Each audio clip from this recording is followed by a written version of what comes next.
Okay, let's welcome our audience. Welcome to the Ready, Set, Gemini podcast. I'm your host, Dan Mora. Directly across from me. Hey, everybody. It's Frank Smithson here. Hey, Frank. How's it going? It's going pretty good. Pretty good. A little bad. Yeah. It's been a while since we've done a podcast. It's been a couple weeks. Yeah. In fact, I have my bit of words of wisdom has to do with you. So you gave me those maraschino cherries. Okay. They were fabulous, let me tell you. I like it. Yeah, I've been just some sparkling water, Uh-huh. a little bit of spirits, Uh-huh. and then like just a spoonful of juice and a couple of cherries. Oh, yeah. Those are bomb, man. Oh, yeah. Really you did good. Super So simple, props. too. Super simple. Props. Those were super good. Thank you. They were grown with love. I could taste the love, Frank. Awesome. Okay, so we've got some news flashes here.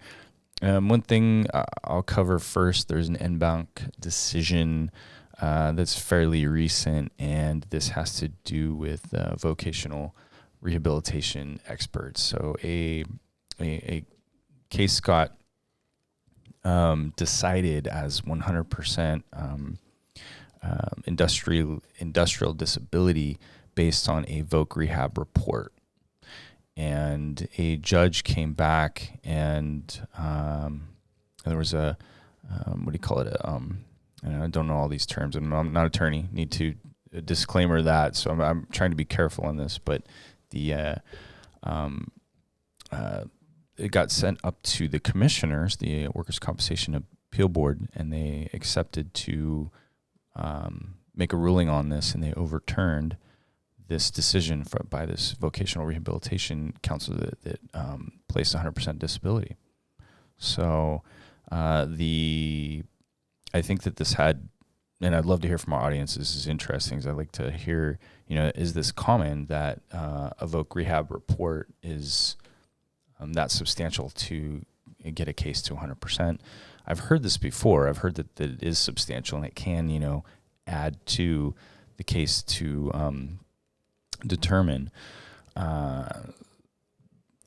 The board overturned that decision and basically said that you have to be careful. I'm using layman's terms. Be careful about the voc rehab report. It has to be very, very thorough, specifically because this isn't a doctor that's ruling on this disability. I read that article as well, and it seems like they are thinking about things the right way. Like they took a very scientific approach to, that vocational counselor needs to understand all of what's going on from a medical perspective and the apportionment from the medical perspective as well. And they can't just think about the vocation like in a vacuum. Right. Right. And I think that's kind of where they landed, was like you didn't go deep enough. Yeah.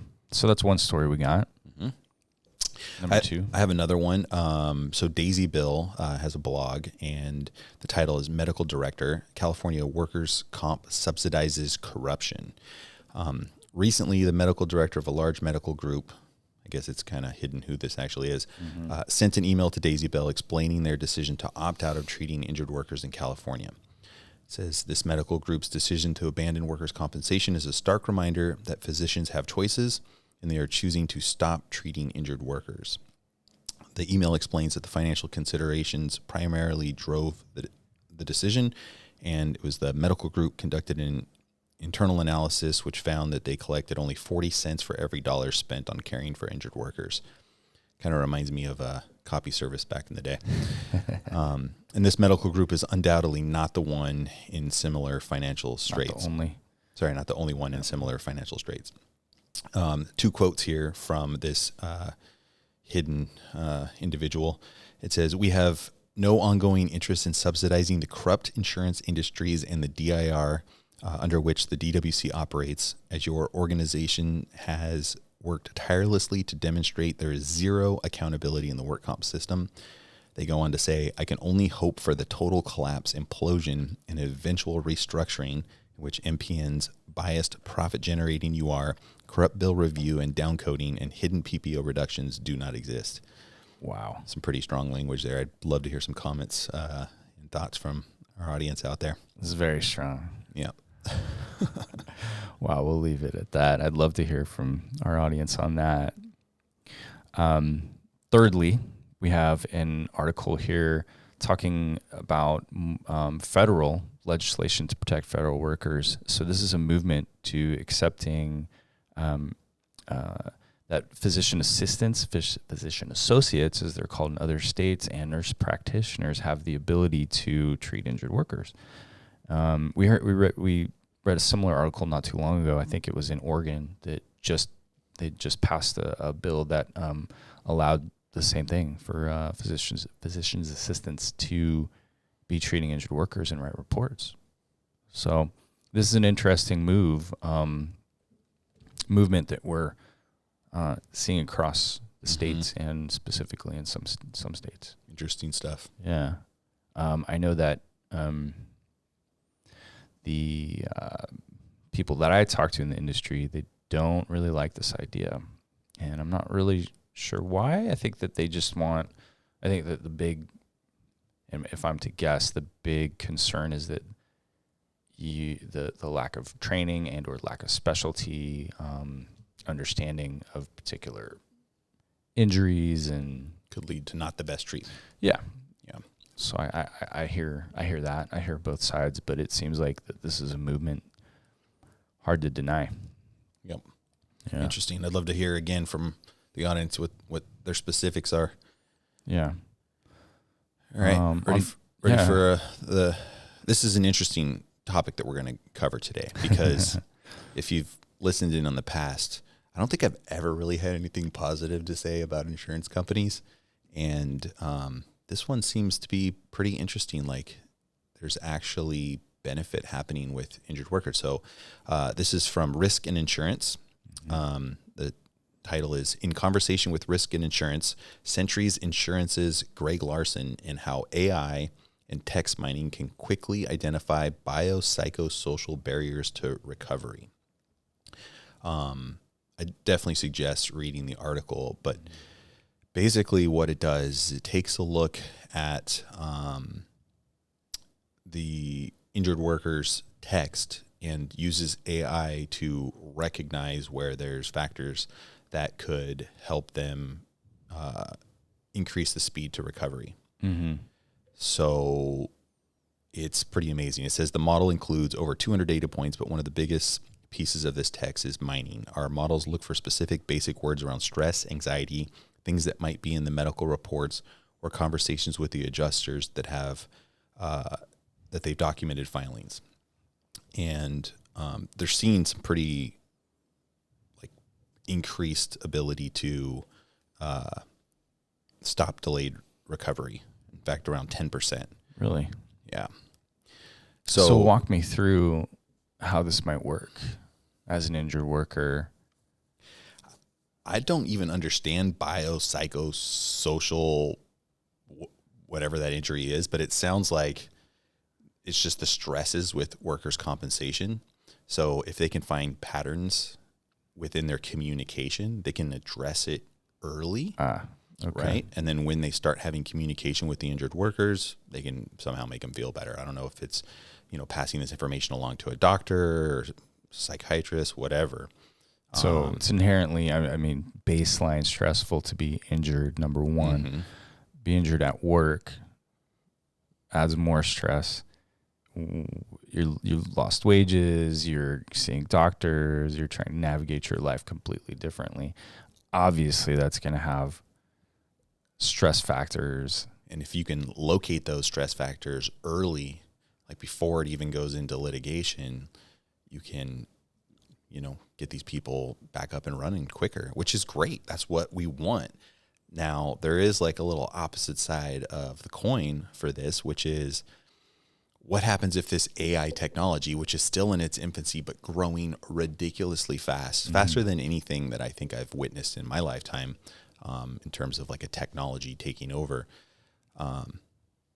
where AI literally sets it up to where we have a great reduction in the amount of cases that need to be litigated, period. I don't know. Any thoughts on that? Is that do you think I'm far-fetched conspiracy theorist kind of guy, or is this the reality? Devil's advocate would say anytime you're within a storm, you feel like this is the worst. this is the worst thing that's ever, anything that's exciting. This is the best thing ever, or this is the worst thing ever. AI, we theoretically in our career, somewhat in our prime in that respect, it could be a little bit of psychosocial hyping around AI, though I think that we're hearing it a lot more. I don't think it's psychosocial. Like, I think it's here to stay, and whether you choose to adopt it or not is up to you. But if you don't, I think you're just going to get left in the dust. And this kind of worries me. So I've always had, I don't know if this is back in high school, this idea of how fast people or human existence like develops technology.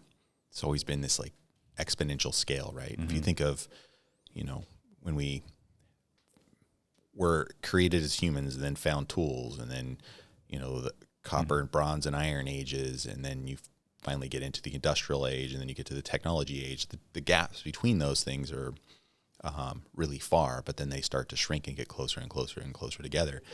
I did a little deep dive on this concept just with the idea of music. Right. So live music has been around for 35,000 years, right? It took that long before records were invented, which was in 1877. That's when they were in wax cylinders, and then they went to vinyl. So 35,000 years to get the records. And then from records to an 8-track tape, you went from 1877 to 1964. So 90 years, right? Which is a long time. Okay, then you went from an 8-track tape to a regular cassette tape. That was in 1979. 25 years. And then from the Walkman to CDs, which was 1981, they really took hold in the 1990s. Yeah. And then you have Napster in 2001, right? So 2001 to 2008, now you have Spotify. Every single music track that you can ever imagine in your pocket, streaming live, or you can just click a download button. I have pretty much my whole entire playlist, thousands of songs on my phone. I can play them off grid if I want to, right? And then, okay, so what's next? AI in music. They're going to have, artists are going to be almost irrelevant. So take this like thought process and put it into the work comp world. I know you and I have been working diligently to try to get people off the idea of paper, right?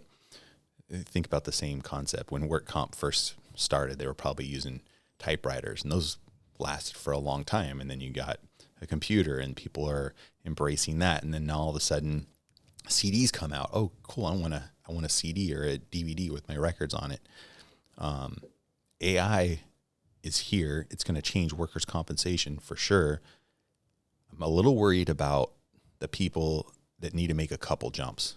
Like, there's attorneys that are still out there, still using paper. I'm talking directly to you guys. Feel free to comment and tell me I'm crazy, but that's not going to last very long. And if you don't get on the train, you're going to get left behind. So that's one of the concerns with AI. Any comments on any of that? We talked about this before, and I believe that the industry of law is a little bit slower to adopt than most. Though the insurance companies, we've read a couple of articles over the last few months, and this actually article is coming from a defense conference, right? Risk and insurance. I do believe clearly that the defense industry, they have the money to put into R&D and to work with vendors to take AI and adopt it within their systems. And it makes complete sense for them to increase productivity, and for them to, as this appears to be doing, text mining for a quick biophysical, social identification. Yeah, I think it's here. I think it's legit, and it's real within the insurance companies for sure. I think they're going to. We'll see this in our next article, but I think they're going to increase efficiency internally, and they're going to outcompete the other side by being better researched, better details, clearer details, and better prepared at hearing and trial. So number one, efficiency, that's going to keep injured workers from seeking legal counsel during during the claim. To be better treated just as a human. This AI is going to, hey, you're not feeling so well, maybe you should take a break and stretch. That sort of thing for sure is going to help. I mean, I'm with you. I think this is definitely going to reduce the cost in the industry over time. I don't know how long. Like I kind of started off with the legal industry is pretty slow. I think government is definitely slow, but I think that they're going to end up being reactive, and this is what kind of scares me. So I have these ideas about AI and how we can create some major disruption in the industry for like whole sectors. So one of the pains every applicant attorney has, and I'm sure the defense don't like either, is this concept of IMR and how much waste is in the system. I'm not going to give my secret sauce, but I have an idea how to completely eliminate IMR with AI. And if you do something like that, it's going to put a lot of job displacement, towards Maximus, maybe, right? Mm-hmm. How is the government going to respond, or how is Maximus going to respond? Like, are they going to, or the insurance companies are going to throw a bunch of money at saying, hey, what's going on? And then the legislators that maybe don't totally understand AI, or, I mean, they're going to do some legislation with a swipe of a pen, or just create some upheaval? And that's just one little idea. I can imagine if you look at all the different nuances and little niches that exist within the work comp industry, if you apply AI to any of those or all of them and fast, the amount of disruption that can happen will be so intense that I feel like the government's going to have to step in to try to do something, because it's just going to be a battle back and forth. I think this is going to happen within the next 10 years. Yeah, I only see the government stepping in where they're asked to step in, because the government legislators, that's how they operate. They're not, they're waiting for their constituents to come to them and say, hey, I have a problem. And I'm wondering, that we keep talking about this, but where is the problem going to arise? And it's going to be a money drain. Yeah, it's the money thing. Who's going to lose a lot of money when it comes to AI? I don't know. I think it might just be marginal, and you it's like boiling a frog, and you just keep turning up a little bit more, and people don't know it until they're dead and gone. Could be like that. Never boiled a frog before, so I'm not. You ever heard that analogy? That's a new one for me. Theory is you put in a room temperature water, and you turn the heat on, but you turn really, really low, and the frog never even notices it until it's dead. Interesting. Okay. So yeah, maybe.